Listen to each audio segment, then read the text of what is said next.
Hey everyone, welcome to another episode of Lucklight Plays. We're continuing our run through of Breath of Fire 2, and we are back in the memory tower in the dream world of the giant tree, and we have a bit of a sight problem, but we're going to try to get ourselves through this tower as light as we can. Oh, apparently it went away. I did not do that on purpose. That's odd. I didn't know you could do that. Well, anyway, apparently I can see now, so... I don't know how I reversed that, but I did it. I don't know if that was an actual thing. I've never done that before. I'm so confused. Anyway, we're trying to get to the top of this tower. I do have a map up because I didn't want to deal with the hassle of the eyesight problem, but if the eyesight problem has gone away, then that'll be great too. No, eyesight problem's still there.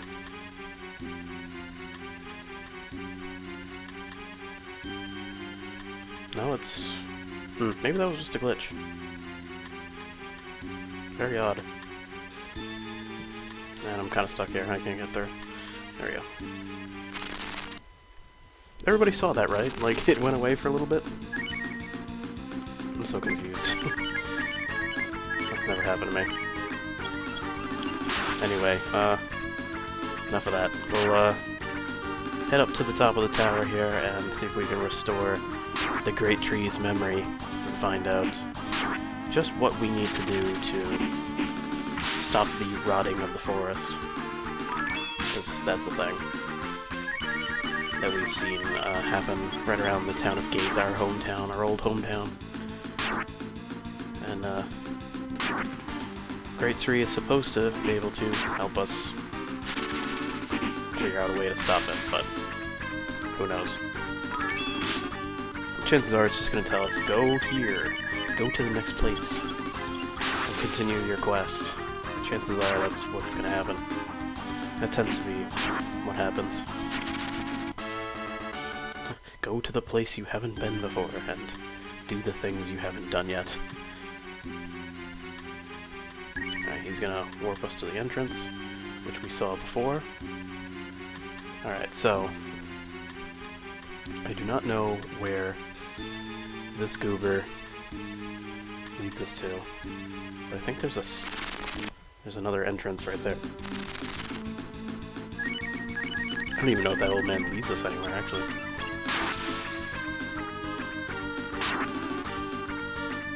Getting sick of these enemies, though. I'll tell you that much. Luckily, we have Aspara, who's got a bit of healing skills, so... And she has plenty of AP, so I'll be able to heal myself relatively easily. Just, gotta pay attention. Make sure I do not get to the point where I die. Need a guide? Sure.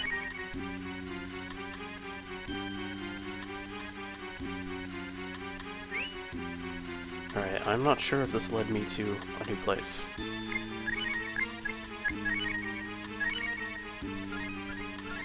But I'm gonna heal real quick. Alright.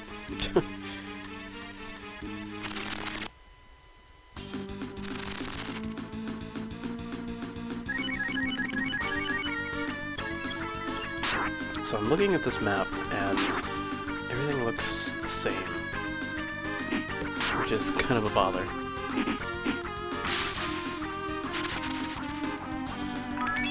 So even with this map, it's going to be rather difficult getting through here, it looks like.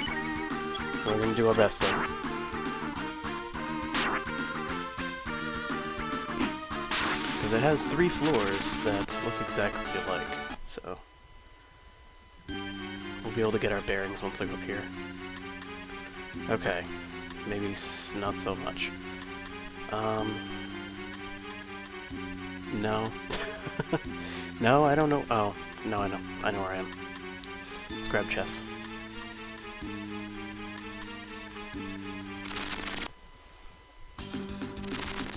Yeah, so if you haven't guessed already, the whole premise of this place is stumbling around so you can't really know where you're going. You have old men who teleport you to various places and confuse you to no end. You know, helpful. And then you have various just tons upon tons of enemies. I got 1,000 Zenny though. Like, I haven't even walked that far. Like, come on. So, I apologize. This may be a slog. I'm hoping it's not, but looks like it's going to be the case.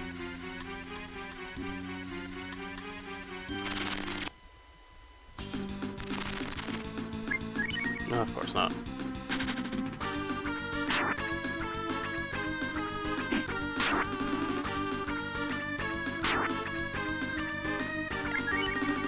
Yeah, and then that's the other thing. I'm not gonna be able to run from any of these fights.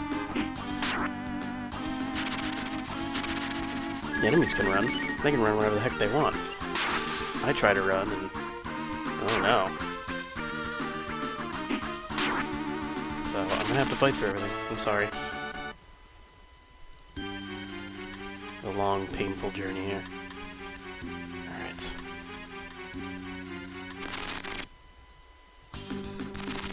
At least, I'll say this, at least the tower is not as tall as it could have been. And it's actually not that confusing once you know where you're going. It's actually pretty straightforward, thankfully, but the whole point of the matter is you're not supposed to know where you're going. You're supposed to stumble around, get lost, put your hands up against the wall and go, oh, I can't see.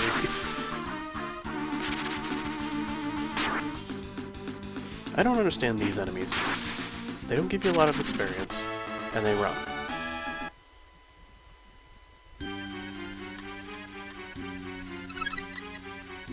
Courage belts. That seems like it would be useful. Raise his punching power.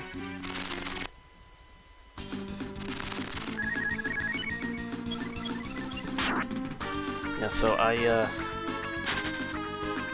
looking at this map real quickly while I'm getting electrocuted is what they want you to do to fall for this trap is to kind of run to the right once you get to the bottom here. And there's a chest down there, I'm gonna go grab it, but you really just have to kind of go through these small hallways. It's kind of a pain. Can you see them? See all the right there? All the small hallways? We need to cut through that. Well, we can grab that chest real quick. And by real quick, I mean, you know, deal with the 10,000 million enemies.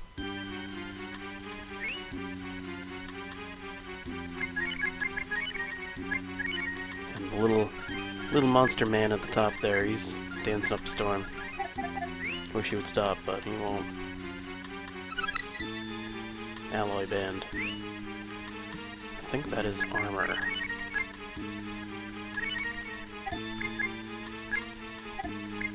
Luckily I have all this alloy stuff already. Oh, she could use it. So it's better than nothing.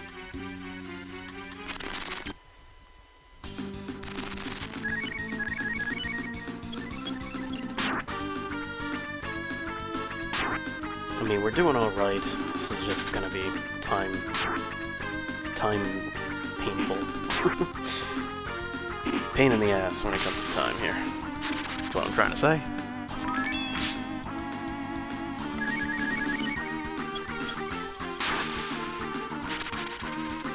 I'll just rapid fire the button and get through it. I mean, at least I'm getting experience. So it's not a complete loss, but... Alright, let's see. And honestly, with so many enemies, it's almost like it's kind of intentional that they want you to lose your way here, and you get into a fight, you think about battle strategy, like how am I gonna best defeat these chests and these magician slugs and these little guys, and you get out of the fight, and then you have to kind of re-establish where you are, where you're trying to go, and all that. Like, if you have a less than stellar memory of where you got into the fight, it's almost like the battles are intentional distractions to make you get lost even more, if that makes sense to you, the viewer. And I know plenty of RPGs that kind of do that. Like, you're on a set path, you get into a bunch of fights, and then you're like, now where? I think it gets even worse when it's battles are done on the same map as the traveling, like a open world RPG. I'm thinking Xenoblade right now. I'm thinking, like MMOs, where if you don't have a compass handy on your screen, and you do a bunch of fights, you're dodging and weaving, if the game allows you to dodge and weave. And then you're done with the fight, you pick up your loot, you reestablish yourself, hit point wise. And then you go, wait, where was I supposed to go again? And then you have to, okay, which way was I going for reals? A lot of games nowadays will provide you like an onboard map. Like, I brought up MMOs. MMOs, you can just kind of hit a button, it'll bring up a map, show you a location. But back in the day, it was very easy to, kind of make yourself like dizzy and not know where to go next. Actually, a good example would be the when we played Pool of Radiance. Pool of Radiance provided a map feature that that kooky little, hitting the area button and you'd be fine. But in the places that didn't have that, like Pyramid or the last place, something like that, it was easy to kind of lose where you're going when you get, like, especially in Pool of Radiance, how their fights were long, kind of arduous, and you had to think about what you're doing while you're doing it. You get out of the fight and you go, okay, where was I going? Like, luckily, the battle doesn't spin you around, face a different direction, but, chances are you have to reestablish where you're going in the long run. So, old games like that, like Wizardry, be easy to go, what are we doing?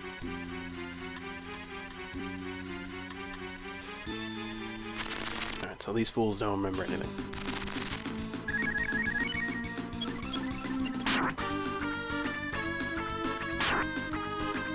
And actually, that was kind of, that was used as a tactic, actually, in those old dungeon crawler games. You would have to, you'd step on a specific square and suddenly it spins you around, or it points you in a different direction, and if you don't notice it right away, like, a lot of those games will provide you a compass, but the old ones, Wizardry, they did not.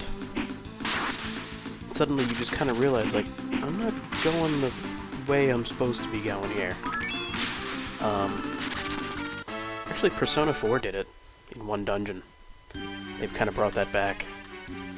They can spin you around and suddenly you're lost.